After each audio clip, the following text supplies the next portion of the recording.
Hi guys, welcome, I'm 𝐒𝐤𝑕. Just before the COVID pandemic hit, I paid overclockers £750 for an ASUS GeForce RTX 3080 TUF gaming overclocked 10GB GDDR6. After waiting nearly 2 years for that card to arrive, I finally decided to pay an additional £250 in order to get my hands on a slightly improved, or arguably slightly improved, LHR ROG STRIX 3080. I'll discuss what the LHR means later in case you don't know.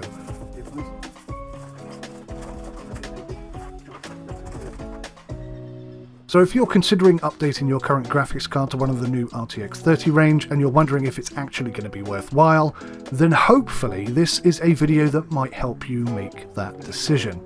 I'll show you the unboxing, some gameplay comparisons, and I'll talk about the important differences between this ASUS GeForce RTX 3080, the required power configuration, the 𝗂𝐿HD incident, and some additional information. I'm not a dedicated comparison content maker, so the tools that I used in order to compare my cards involved learning on the job, and I have learnt much from that experience. So any corrections, elaboration, or additional information that you can share in the comments will be greatly appreciated. Despite that, some interesting and I think important differences have emerged during my tests, and that is what I want to share with you today. If you're interested, I'll also include some 3D Mark performance testing results at the end of this short comparison video edit.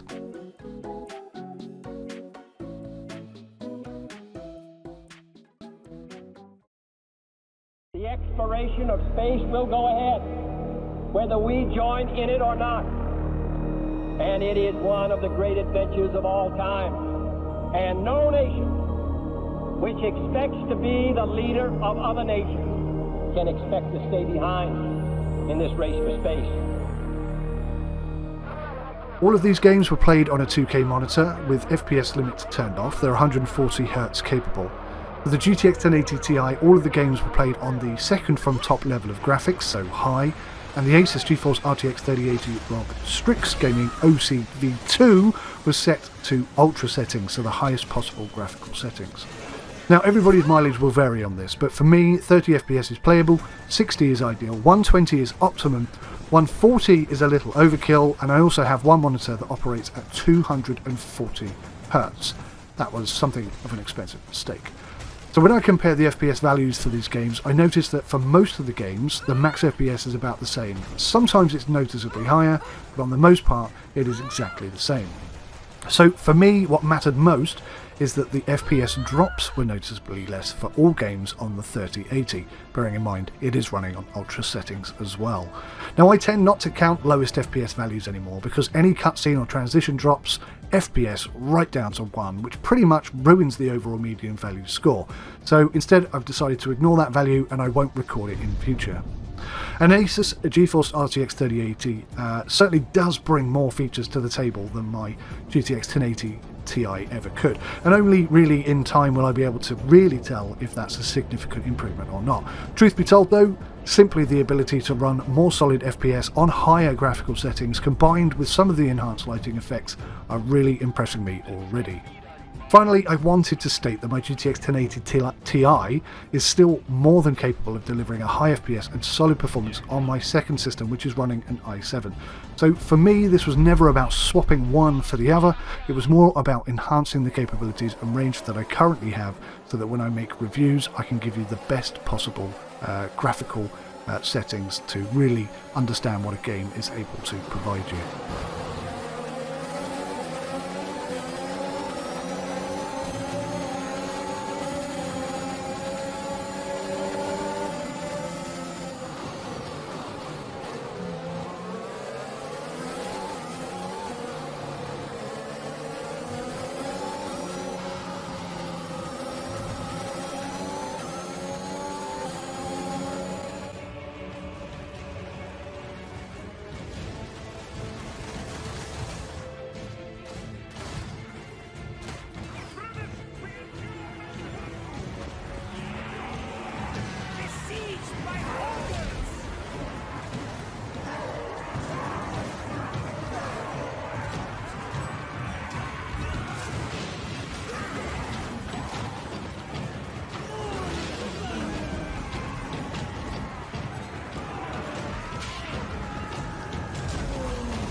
We have only 30 troops left!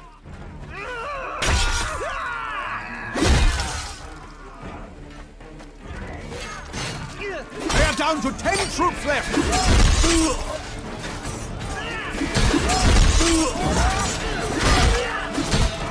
We have only 30 troops left! Only 5 Generations remain!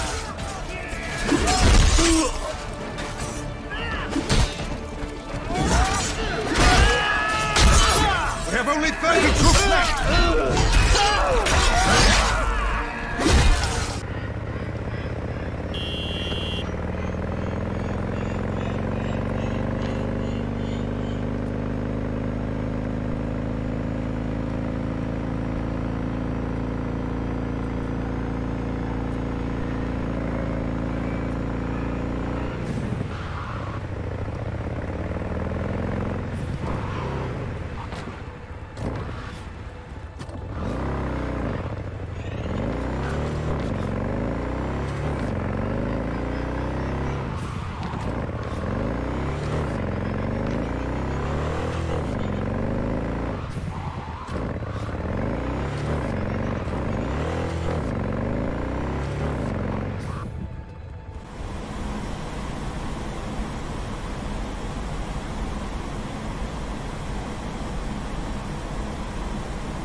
Now, the 3D mark results I thought were quite interesting. I mean, obviously the majority of the top tiered scores are from people who have overclocked their CPU and GPU, and as I'm running a K variant CPU, there is nothing really stopping me from doing the same thing.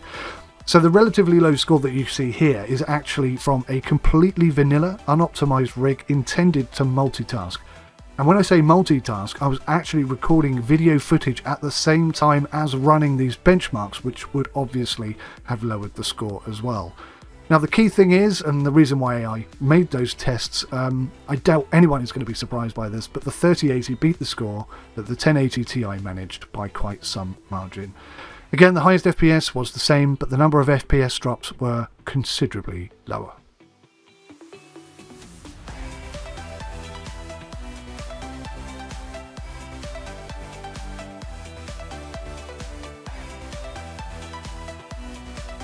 I wanted to address the power situation for an RTX 3080, just for those of you who aren't really aware of the situation or what requirements are going to be placed upon you. ASUS state that the ASUS GeForce RTX 3080 ROG Strix Gaming OCV2 requires an 850 watt PSU. They also promote a more customised and more accurate power supply detail on their comparison website, which rather confusingly contradicts the original recommendation of an 850 watt PSU. Furthermore, it's somewhat difficult to get definitive power draw information, but it seems anywhere from 320 to 450 watts is going to be accurate. Therefore, it is required to have 3 8-pin power cables, and to clarify, that is 3 individual cables, not one cable and one additional piggyback cable running all 3, because they are susceptible to overload and burnout.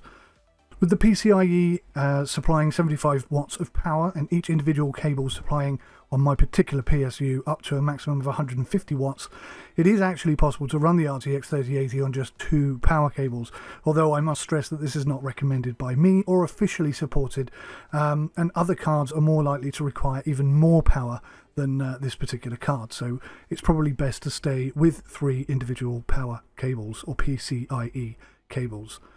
If you've got a modular PSU and it's got enough PCIe ports, then you can simply buy additional power cables from your PSU manufacturer. If you don't have a modular PSU, you're probably going to have to buy a new power supply unit, which can range anywhere from £60 to £300, especially if you want that higher wattage for overclocking purposes. Once again, piggyback cables are not suitable for anything over 250 watts, so this card will not be safe per se in that system. These system images do a reasonable job of explaining the correct cabling configuration, but they also can be a little confusing.